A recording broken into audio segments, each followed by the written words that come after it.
Books and even comics in the good old days had an innate quality of kindling your imagination. Just wanted to know your thoughts on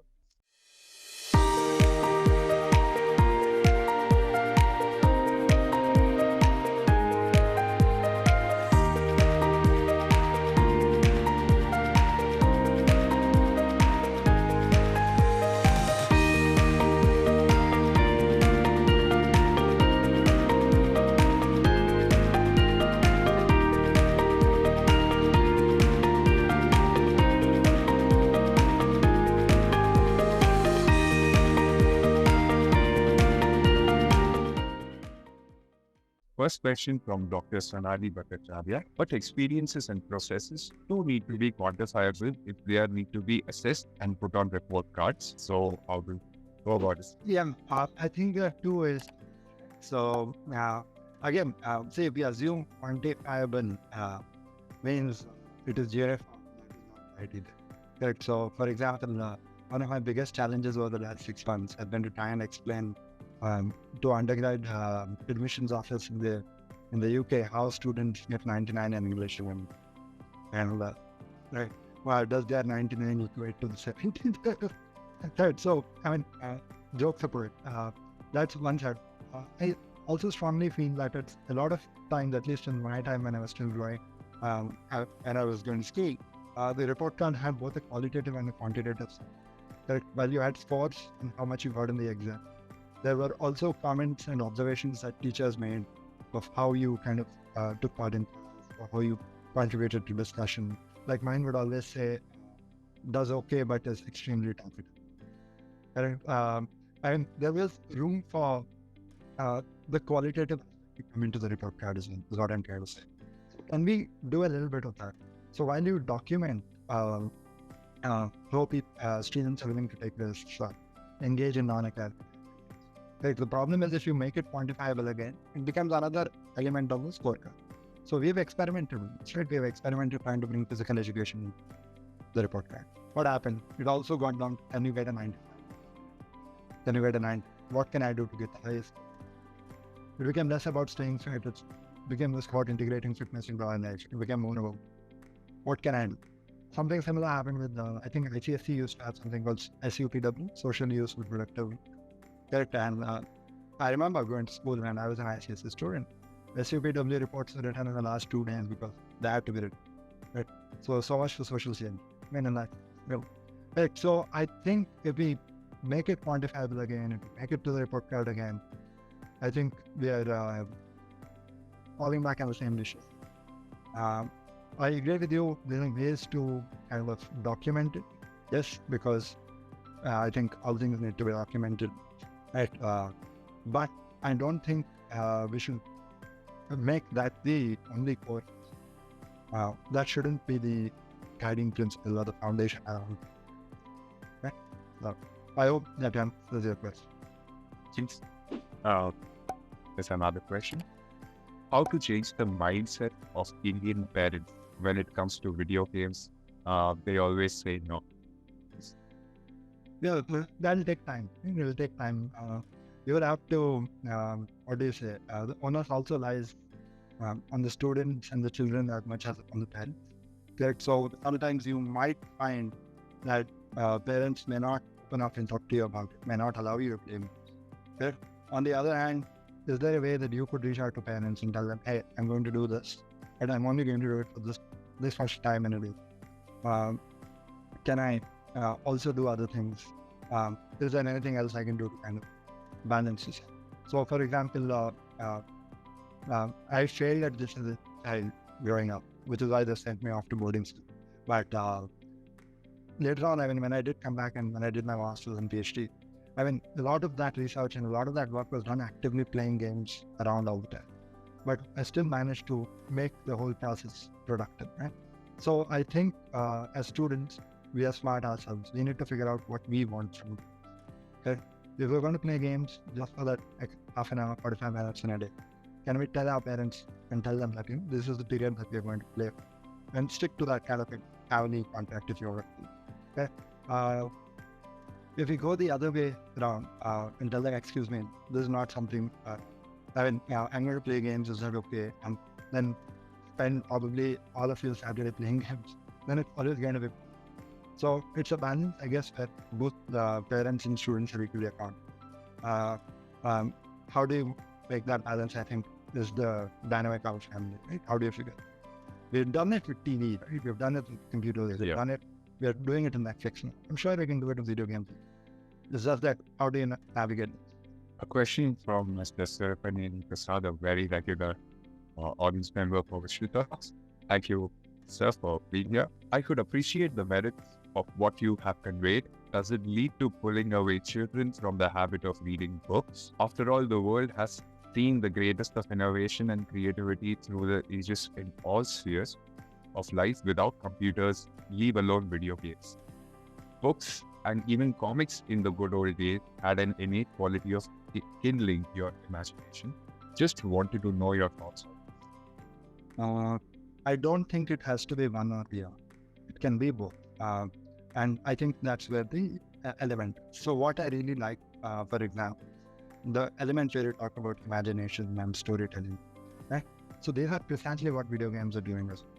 So a lot of what we teach, even how to design video games, how to think through game, is the element of building this, building the narrative, looking at characters, looking at how it reflects society and vice versa.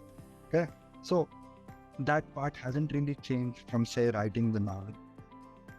And just that the interaction in it is kind of changed. Okay, in terms of language, in terms of vocabulary, in terms of mystery, suspense, you'll find all of that probably in video games too. Okay? But yes, you're not reading. You're not physically turning pages, I understand. You're digitally doing it with a controller in it or on an iPad or something like that. But if you look at it, the core essence, the storytelling, the imagination, the form and style are different. I do not disagree on that. But a lot of that also has similar grounding. While, again, I would reiterate, if storytelling and imagination is what you're looking for, then it's very likely you'll find an intersection that people who play video games are also people who read words. Right? So we find time, right? So at least to the participants I was talking about in my research studies, all of them were avid readers. They would read comics, they would read, books on young magic and young fantasy, and they always have time for that. And a lot of times, the games they played were connected to. So I think it would be nice if you look at it as a connection rather than either this. But one thing I'll agree with you, that you have rightly said, video games will remain more engaging. And the book seems stationary in some sense. But then it's also in the eyes of the reader. Can they unlock that layer of captivity when they read? I hope I've answered it. A question from Om Singh. Hello, sir. As a newbie Unity developer, I want to ask how much the gaming industry will change the next 10 years according to you, with continuous advancement in the technology such as AR, VR, etc. I'll be very honest.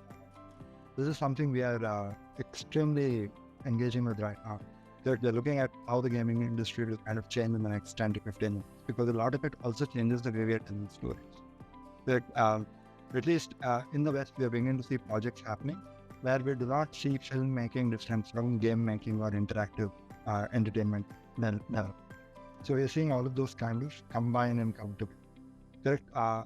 So there are huge projects that are being funded by creative spaces from the West that are precisely looking at how filmmaking, animation, video game development, VR, AR, MR, also the new XR, that is experiential reality, or what you call the extended reality. How do we look at all of that coming in together? Can we form that what we call some sort of convergent storytelling platform, if you want to look at? So they're looking at it from a variety of dimensions. They're looking at it from performance, drama, theater, in one way, if all of that can be elevated. They're looking at it from storytelling, from character development, all of that as well. They're also looking at it from design and engagement, right? And they're looking at it from play, for example. One slight hiccup here is, at least with the current, we are seeing AR, VR, and MR kind of slow down. So I don't know if that was going to happen because that is going to happen the way it was supposed to. It might happen a little later because Microsoft and Google, who are the biggest players in the space at the moment, have kind of closed down their mixed reality project. But again, after they've announced they don't infinitely, I don't know how that will kind of open up. But I think at least for the next 20, 25 years, there's a huge space in the gaming sector to continue growing because it's about the stories that you want to keep telling and you want to keep building, right? I think from an India, if you're thinking of making games because you're working with Unity and you're looking at stories you want to tell, it is a novice market. It's there for the taking. We hardly have any new big industries taking space. The closest we can get is to see what super gaming is doing within, which will happen over the next 6 to 8 months. Yeah. So I think, you should keep trying and it'll be really nice. Let me know what you come up with. We'd like to give it a shot. All right. So I wanted to share some experience myself. So when it comes to books in gaming, a lot of games are based on books, and what you get to experience is you get to be the protagonist in the book, experience his journey, and you actually reach the end of the book and the game ends. So that's a wonderful connection between books and the games. When you mentioned Pokemon Go, it definitely made a lot of youth connect with other younger people, made them explore parks, campuses of school, made them literally physically move from point A to point B to explore and unlock more characters. It was a very different shift in the world of gaming, where AR and VR also came into the picture. I have one. How does one go about encouraging professional gaming? Now, this one's a tricky one, right? Especially with that new online gaming bill that's being drafted and the discussion there. See, professional gaming, Disham, is going to come on 2 tiers. Okay? One, you first need what we call an active community of players who are not playing just to play, but are playing to kind of, as Sonali says in the chat, master the game. Right? We're playing it to master the game. So when you're mastering the game, you're not just playing it to win-win, but you're also playing it to understand how the underlying code that programs the game is functioning. Right? So what you call the professional players or the esports players or the ones who are playing where the meta, right? The term they use is the meta. They know what move must be made at what, because they know how through continuous playing, they know how the program code. Now to arrive at that, you need a community of players who have gone through it, who have shared experiences with younger players and who have vibrant space. So you had this in India, at least between 2005 to 2010 and 12, when games like Dota, as you were mentioning, right? You used to play Dota 2 were big. So you had places like Spawn and Big and Play. Correct, right? You had places where you had really, really well-to-play players who were talking to younger players, communities forming, who would play hours and strategize things. That has kind of ended a bit because multiplayer games, where gaming now, right? So it happens in your rooms. So the community angle kind of comes. You think streaming will kind of bring that to start happening on that level. Correct. So for India's professional gaming to kind of take off, you need organizations willing to force where players are thinking day in and figuring out what the next meta is. And if you want to know how professional gamers become professional gamers and then look at games as livelihood options, there are challenges to know the meta before the rest of the world, because knowledge is information, right? So by the time there's a new meta, these people have moved on to the next. And so correct. So that takes significant infrastructure. And when I say infrastructure, I don't mean in terms of equipment. I mean in terms of communities, in terms of knowledge sharing, in terms of openness and transparency, right? Which also means that people willing to say, hey, I would like to game for the rest of my life. Right? Now, where do you get the people? We get there. Right? But so, we are seeing that conversation change.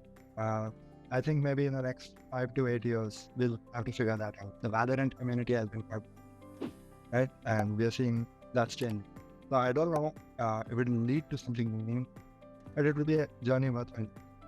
We're coming in Dr. Sonali Bhattacharya, but in competency-based learning, we are looking at mastery achieved.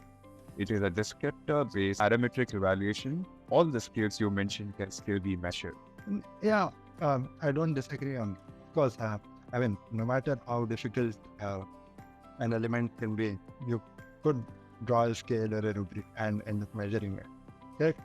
The question is again, would you like to? I mean, Dr. Sonali, there's also the difference between how you approach it. Right? So when I look at mastery, right? So I measure mastery, or rather, I look at mastery as a way of, your ability to adapt when the thing you have mastered in kind of changes at once. Okay? Now, how you would design a rubric to measure that? How would you bring the change again? Okay? That's very, very difficult because our definitions and understanding of mastery are itself different to look at. Okay, so a lot of times what happens is all the intentions for which we design measurement scales and rubric and criteria are, the intentions are brilliant and there's a reason to it. But that over time, those rubrics begin to signify the most rather than measure. And I think that is something we don't want to go down. Okay? So for example, if you were to say evaluate somebody delivering an extempore for a minute, correct? And your 4 criteria would be good start, ability to make an argument, use an appropriate example, and to end. Correct? Now, all those 4 things on its own does not mean a good example. Okay? Somebody might do all of those 4 well, but all of those 4 might not be connected.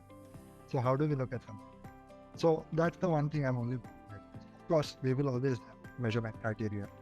So how do we look at measurement as just one way to understand something and not the whole thing? That's the only thing. Coming on to this question by Vandana Hela, what age can kids start playing games? Yeah, this one's a very interesting one.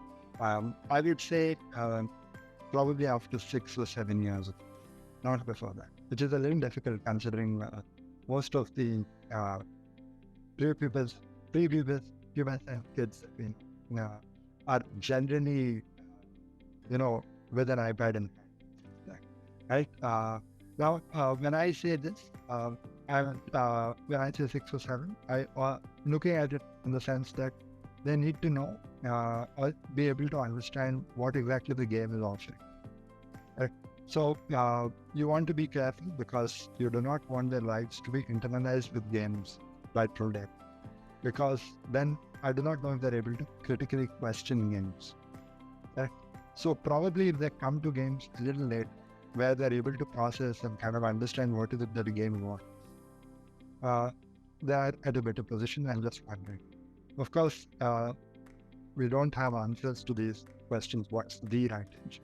Correct? And we won't for a while because even if we know, people who have been playing games since they were probably 2 years or 3 years, we do not know how they kind of think of games, say 10 years from now or 15 years from now. So these are going to be longitudinal studies. But I would for a while recommend probably not let them be immersed in games or engaged with games before the ages. At least let them have some sort of development of motor skills and the other sensory through our engagement with the offline before they kind of go deep into the virtual video game world. There's a question back on screen. Since the inception of PUBG in 2018, there has been a huge interest in the professional gaming esports scene in the minds of our youth. But technical gadgets are still a thing blocking the path of many of our players. It's Yeah, no, I completely agree. Right, and I think one of the big shifts has been the fact that a lot of the esports scene in India or the professional scene in India is on the mobile. Okay, a lot of our pro gamers, even if you look at somebody like watching his success with with PUBG, at other players who are playing Call of Duty Mobile and all that, right? All of them have been playing it on a mobile phone. And I think mobile phones will for a while remain as democratic platforms for games, correct? Because you could technically buy a smartphone for about 8 to 10,000 rupees, and if you can arrange Wi-Fi at home, then it becomes a little easier, correct?